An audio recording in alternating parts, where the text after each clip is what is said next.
کوئی مطالبہ ان کا اس وقت تک تسلیم ہوتے ہوئے نظر نہیں آ رہا. اگر آج کی تاریخ تک دیکھ لیں جو ان کی کوشش تھی, چاہے وہ آرمی چیف کے حوالے سے ہو یا پھر دوسرے معاملات,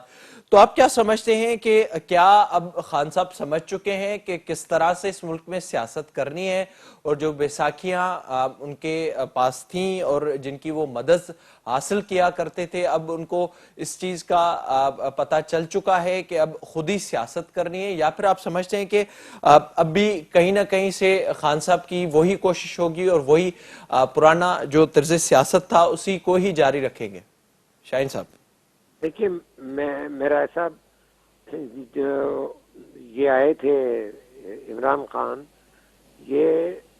باجوہ ڈاکٹرائن کے ذریعے آئے تھے, اور یہ پاکستان کی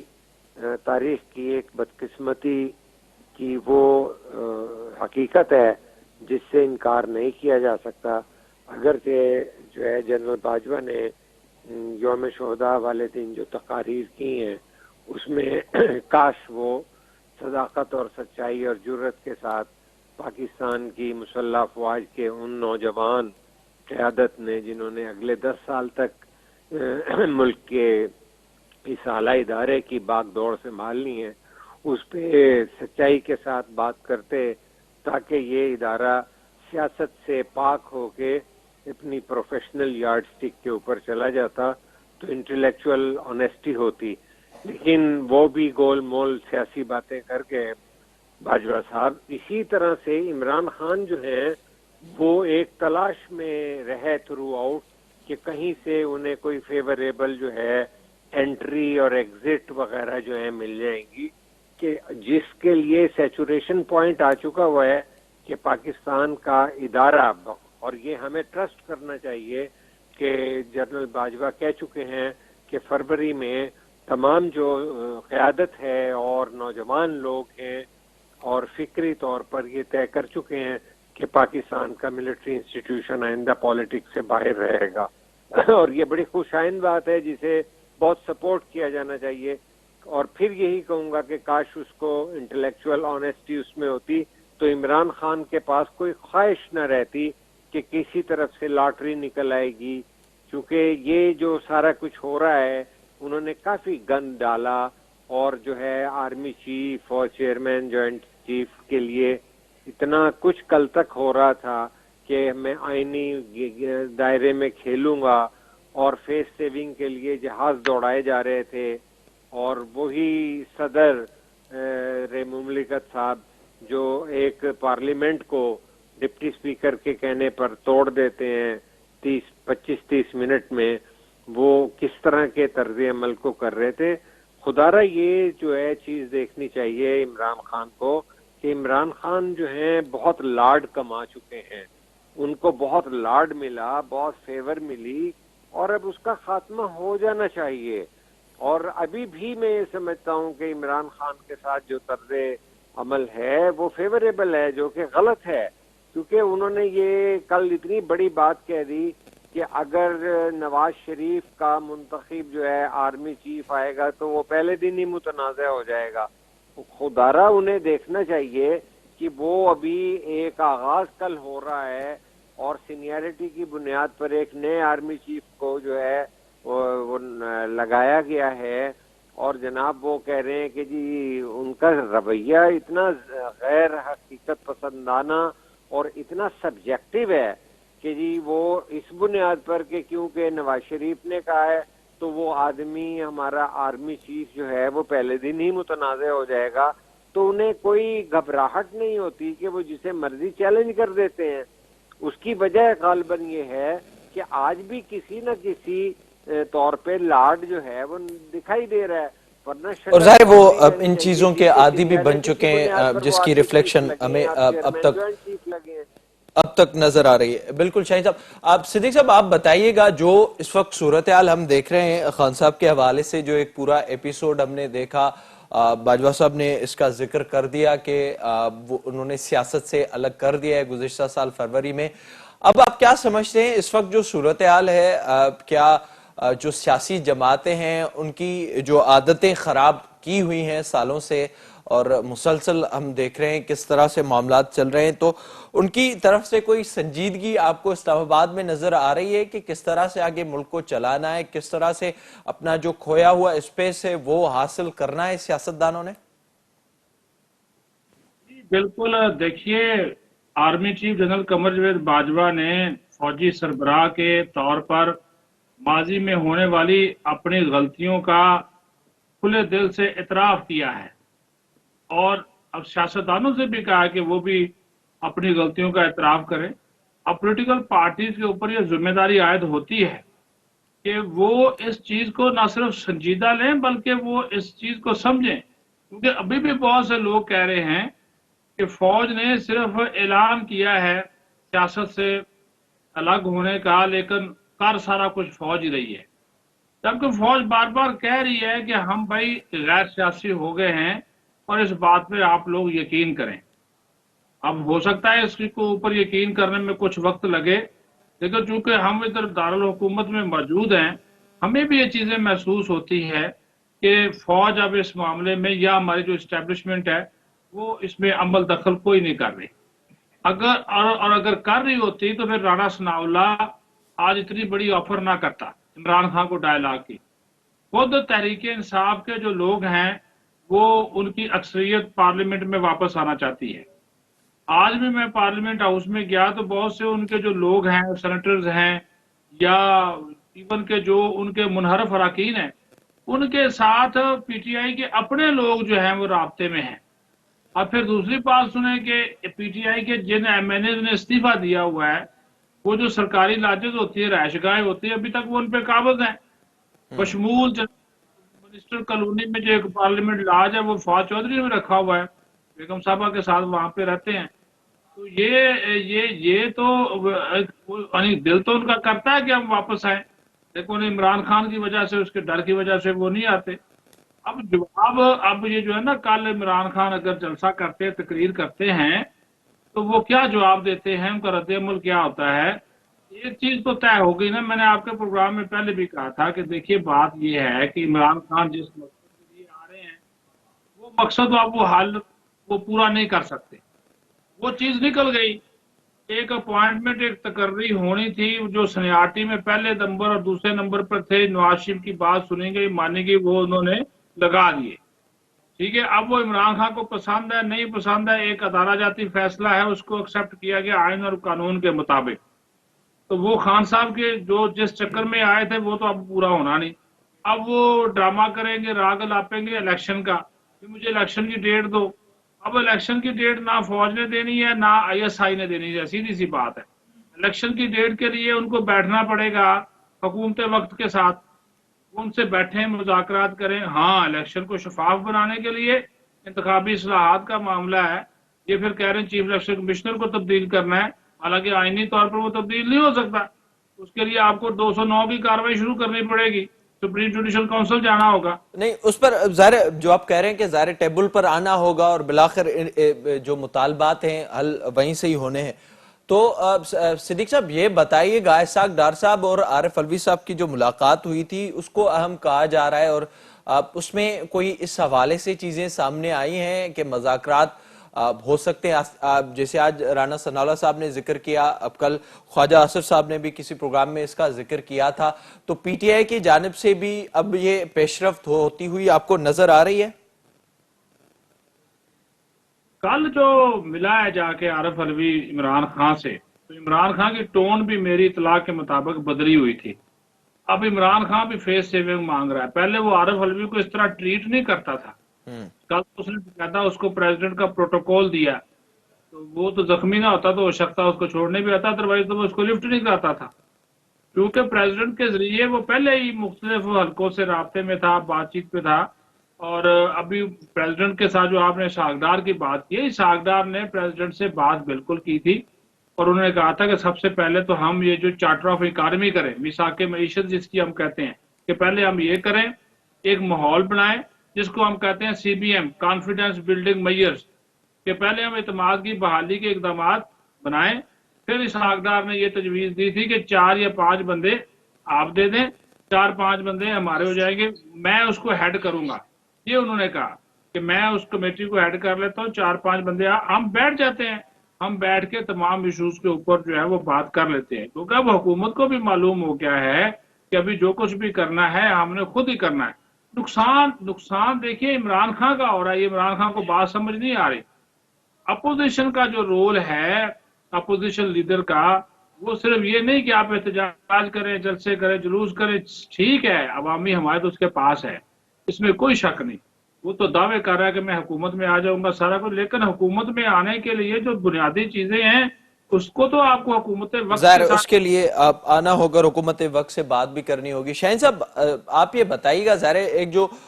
پورا پیریڈ ہم نے خان صاحب کی سیاست کا دیکھا ہے اور کچھ جو چیزیں اس وقت سامنے آ رہی ہیں کہ شاید ان میں تبدیلی آئی ہے خان صاحب کی طرف سے بھی اور اسٹیبلشمنٹ کی جانب سے بھی جو معاملات سامنے آ رہے ہیں, اس کے علاوہ کوئی اور آپشن اس وقت موجود نہیں ہے اور نہ ہی نظر آ رہا ہے. آپ کو لگ رہا ہے کہ اب سیاستدانوں کو بھی میچورٹی کا اظہار کرنا پڑے گا اور خان صاحب جو اس پورے پروسیس سے باہر ہیں ان کو بھی آنا ہوگا اور بیٹھ کر معاملات کو طے کرنا, اس کی امید کوئی آپ کو نظر آ رہی ہے؟ خان صاحب اس طرف جا سکتے ہیں؟ انفارچونیٹلی جو خان صاحب نے اپنی سیاست کا غیر سنجیدہ اور ایروگینٹ اور متکبرانہ انداز ایک اوپنلی لاتے رہے, تسلسل کے ساتھ لاتے رہے, اس کی وجہ سے تو یہ نہیں لگتا کہ کوئی ایسی حوصلہ کن بات ان کی طرف سے متوقع ہے. کیوں کہ وہ عالمی سطح پہ بھی اس گیم کو کھیل رہے ہیں کہ پاپولسٹ ایجنڈے کے اوپر ہی رہنا ہے اور ڈینائل کی صورت میں رہنا ہے اور چیزوں کو رد کرتے ہوئے ہی جو ہے ان کی ایک افادیت رہے گی, کیونکہ وہ جو ہے جو اپنا کلٹ والا جو ایلیمنٹ ہے اس کو انٹیکٹ رکھ کے اپنی ایک پاور کو کھیلنا چاہ رہے ہیں. تو سنجیدہ اسٹیٹس مین کے طور پہ کوئی سیاسی طرز عمل تو وہ لے کر چلے نہیں تھے کہ توقع رکھی جائے, لیکن یہ دیکھنا ہوگا کہ ان کے ساتھ جو الیکٹیبل تھے یا دیگر جو ہیں. پر شاہین صاحب اب تو تجربہ ہو چکا نا اس پوری صورتحال سے. ہاں نہیں وہ ہوا ہے, لیکن وہ چور چوری سے جائے ہیرا پھیری سے نہ جائے, کیونکہ وہ ایک کھلاڑی آدمی ہے, وہ ایک سیاسی آدمی نہیں ہے کہ جو وہ سیاسی طور پر جو ہے کسی معاشرے میں زندہ رہنے کی جو ایک ٹرانسفارمیشن کرنا, سوسائٹی کو آگے لے کے جانا, وہ ان کا نہیں ہے. وہ ایک پاپولسٹ نقطہ نظر ہے اور میں ان کا بہت بڑا فیکٹر ہے کہ میں ہوں, ورنہ تو یہ اس طرح کی خواہش رکھنا کہ آرمی چیف میرے سے پوچھ کے لگایا جائے اور یہ کیا جائے, یہ میچور سیاستدان اس طرح کا تو طرز عمل کرتے نہیں ہیں کہ انہوں نے تو تمام اداروں کے کو جو ہے چیلنج کر دیا, چیف جسٹس کو چیلنج کر دیا, الیکشن کمیشن کو چیلنج کر دیا, میر جعفر میر صادق کہتے رہے. تو مطلب ہے کہ وہ ایک مستحکم قسم کے سیاستدان کے طور پر ابھر کر سامنے نہیں آئے ہیں, وہ ایک پاپولر سیاست کرنے کے اپنے انیشیٹو کو کیسے لوز کر دیں گے, یہ میرے لیے بڑا اہم اور $1 ملین کویسچن ہے, کیونکہ وہ کوئی سنجیدہ اور بات نہیں کر رہے. ان کو اگر کوئی جہلم کے ہمارے دینی دانشور آ کر مدینے کی ریاست کا کانسیپٹ دے دیتے ہیں تو وہ اس پہ بولنا شروع کر دیتے ہیں, اور اگر ایک ریفارمسٹ سوسائٹی کا اسکینڈینیوین ماڈل جو ہے وہ متعارف کرایا جائے اور انہیں بتایا جائے کہ دیکھیے ان کے سربراہان جو ہیں وہ مڈل کلاس لائف سٹائل میں رہتے ہیں, سائیکل پہ جاتے ہیں, تو وہ اس طرف چل پڑتے ہیں. تو وہ ایون جغرافیے کو چینج کر دیتے ہیں, جرمنی جاپان. تو اور ان کا استدلال ایسا ہے کہ ان سے بڑا کوئی دانشور کوئی نہیں ہے اور وہ بہت مدلل آدمی ہے. تو یہ ایسی باتیں نہیں ہیں. تو مجھے ان بنیادوں پر یہ نہیں لگتا کوئی فی الحال امید اور امکان نظر نہیں آ رہا. بہت شکریہ شاہین صاحب, thank you so much for joining. Siddiq صاحب آپ کا بھی بہت شکریہ جوائن کرنے کے لیے. عمران خان سبھانے پہنچے پیو راول پنڈی ان کا پوئے